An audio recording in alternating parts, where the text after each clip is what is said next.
L'étude de la sinistralité 2018 en chirurgie urologique permet les constatations suivantes. Si le robot semble de plus en plus fréquemment utilisé, notamment lors des prostatectomies radicales, il n'a pas éliminé le risque de lésions rectales qui sont greffées de suites compliquées et longues, ce qui implique qu'elles doivent être minutieusement recherchées en péropératoire et traitées sans délai. Leur gravité pourrait sans doute être partiellement prévenue par une préparation colique systématique, mais aussi par la vigilance post-opératoire. Leur fréquence impose en tout cas que le patient en soit averti. L'urétéroscopie reste un procédé irremplaçable dans le traitement des lithiases urinaires, mais expose à des accidents graves et de réparations parfois délicates quand il s'agit de stripping, plus ou moins complet de l'urtère par exemple.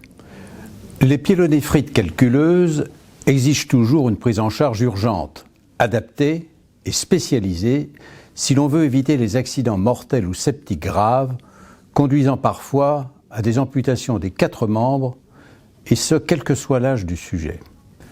Les néphrectomies totales ou partielles sont de plus en plus réalisées en cœlioscopie. Certaines dispositions anatomiques exposent à des accidents vasculaires graves, notamment sur le rein contralatéral, et ce, en dehors même de toute erreur de côté.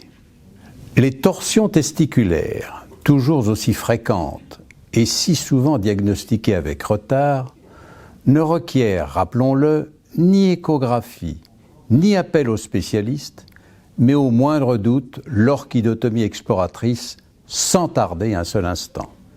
Au total, pour ce qui concerne cette chirurgie urologique, globalement, nous assistons à une baisse de la sinistralité en 2018, ce qui traduit l'expérience des opérateurs, mais aussi le respect des protocoles, même si l'information délivrée aux patients reste souvent insuffisante, non seulement aux yeux des malades, mais aussi des experts.